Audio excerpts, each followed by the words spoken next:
Au Zimbabwe, Ostalo Siziba, le porte-parole du premier parti d'opposition, la Coalition des citoyens pour le changement, le CCC, a dénoncé un scrutin présidentiel qui ne reflète pas la véritable volonté du peuple zimbabwéen. Les Zimbabwéens s'étaient rendus aux urnes la semaine dernière pour choisir leur président et leurs députés. La bataille opposait principalement la ZANU-PF au pouvoir depuis l'indépendance en 1980 au triple C de Nelson Chamisa, avocat et pasteur de 45 ans.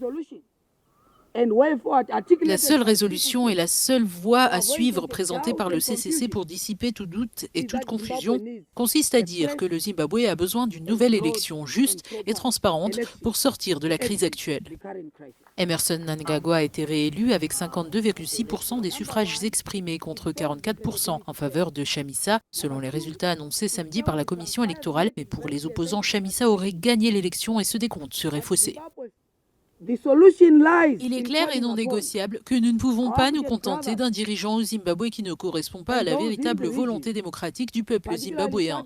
Un dirigeant doit être issu d'un processus électoral légitime, car c'est cela la démocratie. Notre solution consiste à faire appel à nos frères africains et à ceux de la région, en particulier la communauté de développement de l'Afrique australe et l'Union africaine, afin qu'ils nous aident à faciliter, à arbitrer, à encadrer et surtout à garantir un processus qui conduira le pays vers la légitimité. Les observateurs internationaux ont souligné de graves problèmes affectant la transparence du scrutin. Des électeurs étaient introuvables sur les listes, d'autres ont été la cible d'intimidation dans ce pays déjà accablé par une longue histoire de scrutin entachée d'irrégularités.